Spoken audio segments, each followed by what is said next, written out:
Bonjour à tous, c'est GG et je vous souhaite la bienvenue dans cette nouvelle vidéo. Aujourd'hui, on va parler de caméra sécurité. Alors, quand Reolink nous contacte en disant on a une nouvelle, qui est encore mieux, on dit bon bah une caméra motorisée comme ça, ok, détection de mouvement, le tracking, on connaît.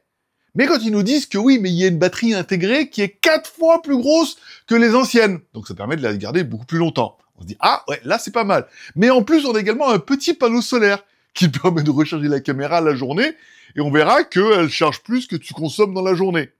Ça, c'est pas mal. Et quand la marque nous dit oui, mais enfin, cette caméra, elle permet d'enregistrer soit toute la journée, soit toute la nuit, soit quand tu as des employés qui travaillent, soit quand tu veux surveiller des enfants, ça permet d'enregistrer tout le temps. Tu te dis, ah ouais, ça, les autres caméras ne le permettaient pas. Ou alors, il fallait des grosses installations. On se dit que voir les produits en photo, c'est bien, mais les voir en vidéo, c'est mieux. Alors débridez-vous et découvrez tous nos tests high-tech ou smartphones. Oh bah dis donc, on n'avait pas oublié une lampe. Allez, comme à chaque fois, je vous rappelle, vous pouvez peut-être tenter de gagner un chèque cadeau Amazon en laissant un commentaire en dessous de ces vidéos. Il suffit de mettre Reolink dans votre commentaire. Vous participez automatiquement à mon giveaway du dimanche. Le montant du chèque cadeau est indexé par rapport au nombre de commentaires. Plus il y a de réponses, de commentaires, nanana, plus le chèque cadeau c'est important. C'est plutôt facile, il suffit de mettre Reolink dans ton commentaire. Le nom de la caméra, c'est Reolink Altas PT Ultra, une caméra qui enregistre en 4K, en continu, avec la batterie intégrée, avec le solaire. Ah, les promesses sont quand même plutôt pas mal. Et on verra que la caméra est bien aussi. Allez, découvre un petit peu le contenu de la boîte. Dans la boîte, il va y avoir notre caméra sur son socle. Et on verra que le socle est quand même plutôt intéressant. On aura un support, ok, un câble USB type C, USB type C, des vis, ok. Et surtout, dans notre pack, un panneau solaire de 6 volts, 5,8 watts. Bon, commençons par ce qui pourrait être le moins bien, et ce qui peut être quand même un truc plus intéressant. Le panneau solaire, un panneau solaire de 210 mm par 75 mm, ok. On a un long câble qui fait presque 4 mètres. Voilà, pour pouvoir le brancher et tout. Ça, c'est plutôt pas mal. Et la chose intéressante, c'est qu'on verra qu'avec un petit peu de soleil, eh ben, elle charge plus que ce que la caméra consomme. Bon, parlons un peu de la caméra. Déjà, elle est sur un bras de 175 mm. Plutôt intéressant que vous pourrez fixer via un support amovible. C'est-à-dire que tu vas avoir un support, tu mettras dans le mur, tu mets tes vis, et après, bah, du coup, tu clipses la caméra, donc soit par le dessous, soit sur le côté, en fait, tu feras un petit peu ta vie facilement, et après, tu verrouilles avec les deux vis sur le côté, et c'est tout. Et ça, c'est quand même plutôt pas mal, parce que la caméra, eh ben, elle est quand même relativement compacte, mais on verra que avec son petit truc motorisé, c'est bien. On a également une antenne de 14 cm sur le côté, une antenne qui permet de capter le Wi-Fi en 2 Go 4 et 5 Go. Oui, parce que souvent, les autres caméras, avant, c'était que 2 Go 4, et l'intérêt du 5 Go, plus loin, plus fort, plus vite, tel un Power Ranger. Sous le socle, on aura également le QR code pour ton application, ok, une prise USB type C, normal pour pouvoir soit recharger ta caméra de temps en temps, soit mettre le panneau solaire, mais on verra que c'est quand même un peu la solution idéale. Un bouton Power On-Off, ok, un haut-parleur, bien sûr, pour pouvoir en mettre en mode talkie-walkie ou en mettre en mode sirène en fonction de là où tu auras mis la caméra. Dans notre caméra, une batterie de 20 000 mAh, là où généralement nos autres caméras de sécurité, on est plutôt sur du 5 000 mAh. Alors tu te dis oui, 4 fois plus de batterie, c'est bien, si tu veux la laisser soit en mode autonome dans ton jardin, mais si en plus tu te dis, bah, je branche mon panneau solaire, moi quand j'ai mis la caméra, elle était à 48% hier. J'ai fait mes jouets, j'ai testé machin et tout. Aujourd'hui, on est à 64%. Ça veut dire que en faisant tous mes trucs, mes réglages et tout, j'ai plus de batterie que la veille. Ce qui est un peu miraculeux. Alors que le panneau solaire, il est posé à l'arrache, voilà, vers le soleil. Au-dessus, c'est le soleil. Non, mais voilà. Donc, le truc, il est juste posé comme ça. C'est pas optimisé. Mais pourtant, on se rend compte qu'avec un petit peu de soleil tous les jours, eh ben, tu charges plus que ce que tu consommes. Oui. Plus les 20 000 mAh. Je sais, on était en train de comprendre. Bon, parlons un peu de notre caméra. Bon, t'auras compris, sous la caméra, on aura un slot micro SD qui permet de mettre une carte micro SD jusqu'à 512 Go. Tu vas voir que ça a du sens. Déjà que ma 32 Go, j'ai trouvé que c'était quand même plutôt la fête. Bon, la caméra, bien évidemment, elle est motorisée. Tout ça, elle enregistre en 4K. On a également des petites LED qui permettront d'allumer ou de mettre un flash, même si on verra qu'en luminosité, elle est quand même déjà pas mal. On peut vouloir un petit flash en mode dissuasif ou pour éclairer fortement.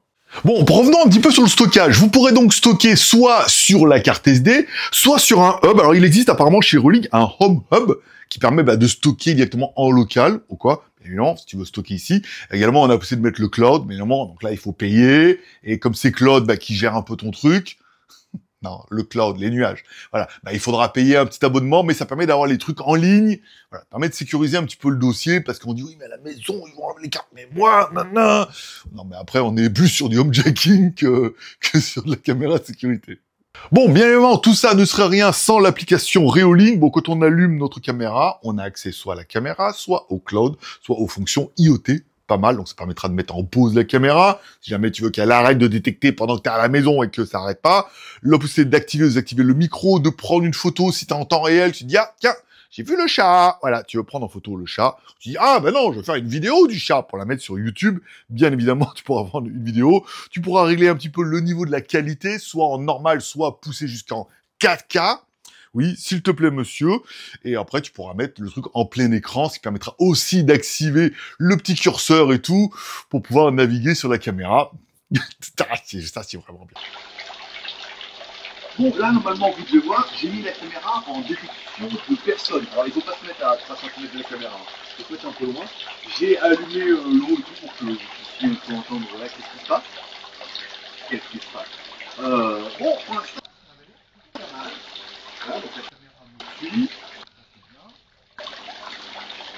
Voilà, très bien. La qualité a l'air vraiment bien. La chose le plus, je ne peux pas dire folle, mais voilà. J'ai branché les panneaux solaires et donc du coup, bah, elle recharge. C'est pas grand chose, mais voilà. On verra combien on peut gagner un peu d'autonomie. Et puis on essaiera de faire un peu en mode time-lapse. Ah, par contre, ils doivent mettre du gravier là aujourd'hui.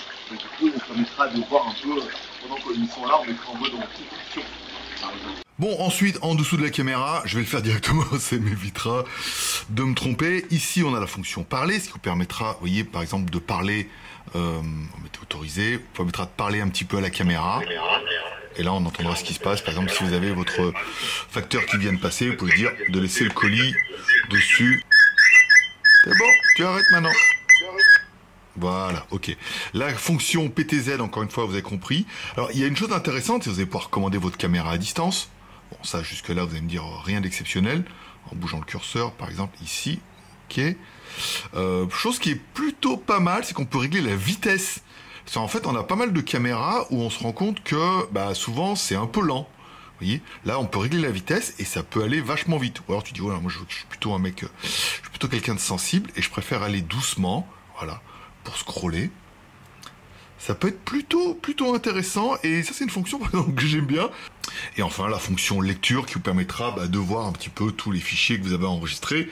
Moi la caméra tourne depuis 2 jours, je peux vous dire que des fichiers, il y en a. Allez, on revient, on va aller un peu plus loin dans les réglages, vous allez voir que la caméra est plutôt pas mal. Alors bon, la fonction encore une fois alarme, vous activez les notifications là si vous avez quelqu'un, vous voulez faire peur au chat et tout, on verra qu'on peut régler le volume un peu plus loin. Ici, on va pouvoir allumer un petit peu le flash.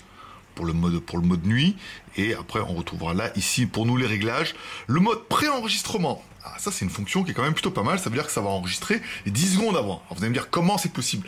En fait, la caméra gardera toujours en flash 10 secondes, en mémoire flash 10 secondes, elle enregistre constamment en fait ce qui se passe, et donc du coup si vous mettez pré-enregistrement, après le moment où il y aura une détection, il y aura toujours 10 secondes avant, un petit peu comme votre iPhone, quand vous prenez une photo, et vous avez quand même une petite séquence avant que vous preniez la photo. Voilà. Ça peut être assez intéressant de laisser tourner comme ça. Alors bon, ça consomme un peu plus de ressources, mais c'est pas mal. La batterie, ici, on est bien sur le réseau 5 GHz. Ça fait plaisir. Voilà, contrairement à beaucoup de caméras où on est que sur le 2 Go 4. La fonction affichée, donc là, c'est si vous mettez la caméra à l'horizontale ou à la verticale que vous voulez mettre. La gestion du flux, si vous voulez plutôt une image nette. Ici en 3500 ou aussi, donc nous on va plutôt mettre en net, hein, ça me paraît pas mal. Ici le débit, c'est quand même plutôt pas mal. Encore une fois, il y a pas mal de petites fonctions qui font plaisir. Voilà, la fonction net, pour moi ça me va très bien. Enregistré en 4K, pourquoi pas. La fonction de scintillement, ça peut être pas mal si vous avez de l'éclairage en extérieur et que vous vous rendez compte que ça balaye un petit peu. Vous pouvez changer un petit peu la fréquence. Ici vous avez la luminosité de l'image. Bon. Encore une fois, si vous voulez pousser un petit peu, le nom de la caméra, coin inférieur droit, la date. Moi, j'ai laissé l'affichage de la date et l'affichage du filigrane parce que je suis en mode démo. Vous pourrez les mettre ou pas les mettre. Le mode confidentialité, on revient ici. Aussi, encore dans l'audio, voilà, vous allez pouvoir mettre l'enregistré audio ou pas. Encore une fois, ça consomme de la ressource. Vous pouvez ne pas avoir besoin de mettre le son. C'est pas extrêmement fort. Hein. Là, on a mis tout doucement. Ça fait un petit bruit. Voilà, encore une fois, c'est pas sirène de la police. Audio, lumière, ici, si vous voulez mettre la LED, qu'elle s'affiche ou pas. Donc là, moi, il est bien affiché. On a bien la petite LED bleue ici. Le projecteur LED, encore une fois, ici, vous pouvez le mettre soit en mode automatique, soit le fermer. Ça veut dire, bah, du coup, la nuit, on sera plutôt dans un mode vraiment sombre, même si la caméra, on verra, elle est très haute sensibilité. Ça évitera d'allumer les flashs, mais encore une fois, ça peut être aussi dissuasif. On revient, configuration du PIR, donc la caméra Picture in Picture. Alerte détection, donc là encore une fois ça c'est bien, si vous êtes à l'extérieur, vous pouvez mettre indication de mouvement, la sensibilité, détection de mouvement, le suivi automatique puisque elle est motorisée, mais on verra ça en extérieur. Notification push, alors attendez, alerte, je suis là, enregistrement de la caméra. Vous allez pouvoir enregistrer la caméra, vous allez pouvoir enregistrer certaines en fonction d'une plage horaire. Vous dites, là, moi je rentre du boulot à 5 heures, après 5 heures ça sert à rien puisque je fais mon jardin et puis voilà. Durée d'enregistrement, donc là vous pouvez mettre post-mouvement, vous pouvez mettre, donc du coup avant qu'il y ait un mouvement, vous pouvez mettre en mémoire cache 8, 15 ou 30 secondes. Écrasement des fichiers, encore une fois, donc là vous voulez dire si vous voulez enregistrer sur les plus anciens, ou alors vous voulez qu'il y ait une espèce de réinitialisation au bout de 30 jours. Si vous dites voilà tous les 30 jours, bah, il ne s'est rien passé, ou tous les 15 jours, bon bah ça efface les fichiers, ça recommence, encore une fois, comme n'importe quelle caméra de sécurité. Ici.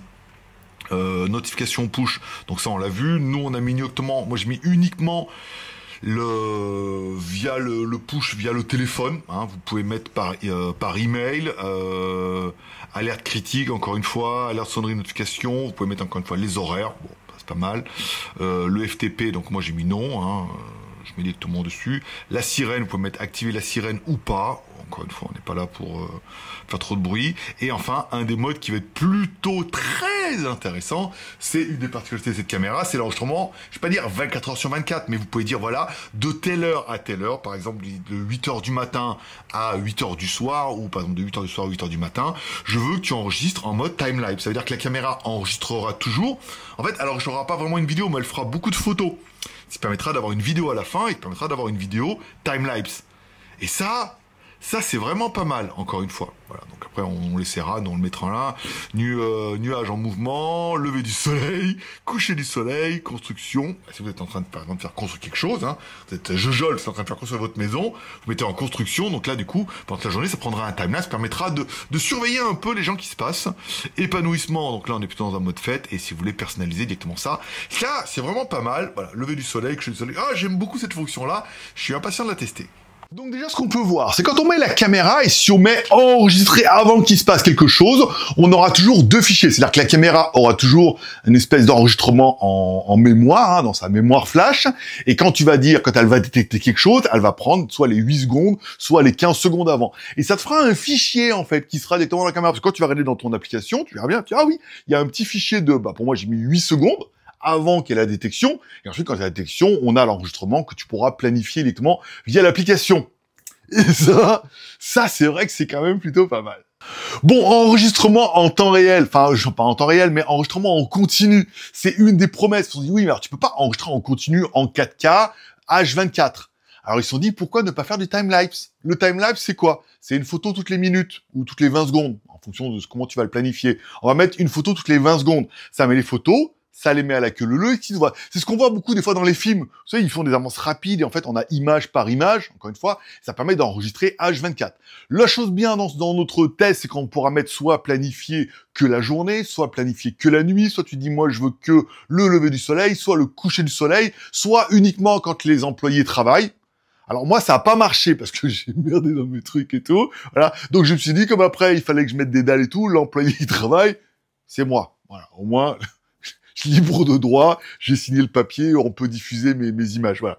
Donc là, c'est quand même plutôt pas mal, où tu peux mettre, par exemple, si t'as des enfants qui jouent dans le jardin, tu dis, voilà, là, je veux mettre, ils vont jouer pendant 3 heures dans la piscine et tout, pendant 3 heures, tu dis, fais-moi un petit time-lapse, et tout comme ça permet d'avoir un petit fichier, soit pour te souvenir, pour savoir un peu s'il se passe quelque chose, ou pour avoir une trace. Ça, c'est vraiment bien, encore une fois, que ce soit en mode loisir, en mode travail, ou en mode journée, en mode nuit. Après, ce qu'il faut faire, tu peux pas enregistrer H24 tout le temps parce que il faut qu'en fait ça enregistre, ça planifie le truc. Ça veut dire que tu planifies ton timelapse, et en fait, à la fin du timelapse, ça crée le fichier. Ça prend un peu de temps, hein, encore une fois, c'est la caméra qui gère un peu tout ça. Donc, il faut vraiment lui dire, ah là, pendant 12 heures, t'enregistres, t'arrêtes, voilà, elle fait son petit fichier, elle te met dans l'application, tu peux la télécharger dans ton téléphone, tu peux l'envoyer FBI, tu fais un peu ta vie, et ensuite, tu dis, oui, tu m'en fais un deuxième la nuit, nana. Bon, tu feras un peu ta vie, mais là, c'est vraiment, encore une fois, un plus de pouvoir enregistrer en continu quand il se passe quelque chose, mais pas vraiment en continu. Je vais pas taper 5 heures de vidéo non plus, tu vois. Mais des petites séquences comme ça toutes les 20 secondes, ça permet de voir l'essentiel de ce qui se passe, ou de voir quelqu'un, ou de voir quelque chose. Bon, après, tu verras. Bon, et là, vous allez me dire, oui, mais j'ai vision nocturne. Alors, le tracking, trop bien, encore une fois. Alors, la caméra, elle te suit. En plus, elle tourne, mais vraiment pas mal. Ça veut dire que moi, je l'avais mis pour filmer un peu dessous, là, où je suis en train d'essayer de faire un jardin. Parce qu'on peut, hein, avec les capacités qu'on a. Mais après, tu peux dire, voilà, elle tourne vraiment plus et elle peut aller quasiment jusqu'au chemin pour suivre quelqu'un. Bon, au niveau du tracking, ça fonctionne plutôt bien. Au niveau de la nuit, je vous ferai une petite vidéo. Alors, je sais pas si je vous mettrai la voix et tout, c'est un peu toujours pareil. Mais on se rend compte que même en faible luminosité, je vais vous faire un test avec mon iPhone en mode angle large, sans la lentille ultra la classe. On verra que c'est dégueu. Pour vous donner un point de comparaison, voilà ce que ça donne avec un iPhone avec la caméra angle large. C'est pas la gloire. Heureusement, c'est vrai que l'iPhone avec la nouvelle lentille, c'est un peu mieux. Voilà. Là, mais malheureusement, on est en une fois, je peux pas mettre plus large que ça. Ok, donc là, c'est ce que ça donne avec la caméra, sans le flash. On va essayer de mettre un petit peu de flash. Oh, flash.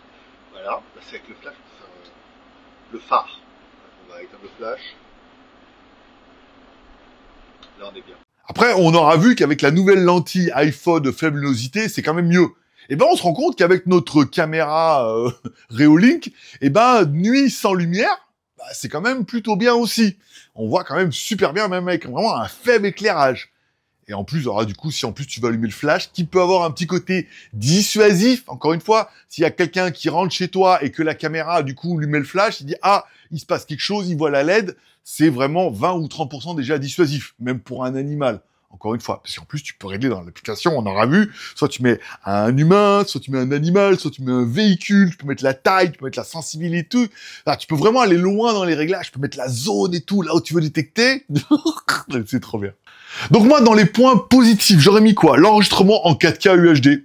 Si vraiment tu veux faire un film de vacances, tu peux filmer en 4K UHD. La vision nocturne, qui est déjà en faible luminosité, marche déjà très très bien. Plus la beauté de mettre les flashs. Donc là, on est vraiment sur du Color X panoramique pas mal. La caméra est motorisée, horizontale et verticale. Enfin, on a vraiment poussé d'aller vraiment loin. Moi, je peux aller regarder mes poissons la nuit, voir s'ils dorment bien et tout. Enfin, on peut pousser le délire. Peut-être un peu trop loin, le suivi automatique et surtout tous les enregistrements, soit stockés avant que ça se passe quasiment, soit stockés à partir du moment où il y a la détection, soit stockés toute la journée, ça stocké dans la carte mémoire qui est dans l'appareil, soit dans ton hub si tu as un hub à la maison, un home hub, voilà, encore une fois, soit directement dans le cloud. Ça laisse quand même pas mal de possibilités. Bon, au-delà de ça, je vous mets la batterie. Alors eux, ils annoncent du coup une batterie in et solaire, donc 365 jours de batterie par an, par exemple. Non mais voilà, encore une fois, le peu de soleil qu'il y a, et encore une fois, même quand c'est pas ensoleillé, qu'il pleut, il y a des UV qui passent, et ça recharge un petit peu moins bien, mais il suffit qu'il y ait un peu de soleil, bim badaboum, tu prends 10 ou 20%, quoi. Donc dans la journée, voilà, je te laisse sur le calcul, quand bien même ta batterie, elle prend en temps réel, t'enregistres, machin, et comme moi hier, en fait, moi, j'ai pas vu comment j'ai consommé parce que il y avait un peu de soleil, j'enregistrais, et donc, du coup, le lendemain, j'avais 20% de plus de batterie que la veille. Donc, combien j'ai consommé hier? Plus 20%. J'ai gagné. Bon, qu'est-ce qu'on pourrait regretter pour cette caméra-là? Là, vraiment, on va commencer à chipoter parce que moi, j'ai pas trop grand-chose. On pourrait dire, oui, alors la batterie n'est pas amovible. Oui, mais au bout d'un moment, la batterie, elle va s'user, force de la recharger et tout. Il faudra la démonter et la changer. Les panneaux solaires doivent être achetés séparément. Encore une fois, c'est un kit. Vous pouvez prendre soit que la caméra, mais apparemment, il y aura la caméra et le panneau solaire. Je sais pas comment sera fait le kit. Moi, je vous fais la vidéo avant le lancement. Mais on espère qu'ils le mettent avant parce que c'est vraiment bien. Tu fixes ou tu poses le panneau solaire n'importe où. T'as 4 mètres de câble. Ah, c'est quand même plutôt pas mal. Et enfin, le câble USB type C. Bon, voilà, ça laisse encore une fois l'objet de mettre un câble. Mais si vraiment la caméra est dehors, que tu arrives à trouver une inclinaison, tu mets ton câble et tout. Bon, encore une fois, là, on est vraiment dans le chipotage. J'ai pas grand-chose à leur reprocher à cette caméra. Et le dernier argument, on va dire combien pour la caméra? Non, ben j'ai pas encore le prix. Le lancement c'est le 25, le jour où je fais la vidéo, parce que ils veulent voir un peu la vidéo pour dire voir que je dis bien tous les arguments de la caméra, tout ce que j'ai aimé, tout ce que j'ai pas aimé, et que tout ça, ben j'ai pas encore le prix. Donc du coup, il faudra attendre le 25. À combien tu estimerais toi cette caméra? Tu dis oui, quel serait ton prix? À peu près parfait pour dire, ouais, cette caméra-là, elle est quand même vachement bien, je suis prêt à mettre 200, 300, 400 balles. Voilà. Tu me mets ça dans les commentaires, t'oublies pas de mettre Reolink dans ton commentaire, participe au giveaway. Tous les dimanches, je réponds aux commentaires du gagnant qui a gagné, il m'envoie son mail, j'envoie son mail Amazon, il gagne un chèque cadeau. Il suffit de mettre Reolink et me dire éventuellement ce que tu penses de cette caméra. Mais moi, personnellement, dans les points négatifs, je mettrais zut, flûte, ça perd l'hypopète, je suis encore obligé de changer de caméra parce que celle-là, elle est vraiment bien. Encore mieux que les autres, qui étaient bien déjà. Mais celle-là, elle est quand même un petit peu mieux. Allez, comme tous les pouces sont permis, t'as mis la vidéo, pouce en l'air, t'as pas mis la vidéo, pouce en bas, ça c'est toi qui vois. Tu t'abonnes en cliquant là-bas à droite sur mon logo pour ne pas louper ma prochaine vidéo, parce que vous avez vu, on a des produits plutôt sympas, et les fabricants ont compris que s'ils apportaient rien de plus, ça n'avait aucun intérêt. Et là, la caméra apporte quand même tous les petits plus qui nous manquaient d'avant. Donc ça fait plutôt plaisir. Voilà. C'est tout pour aujourd'hui. Allez, merci de passer me voir. Bonne journée.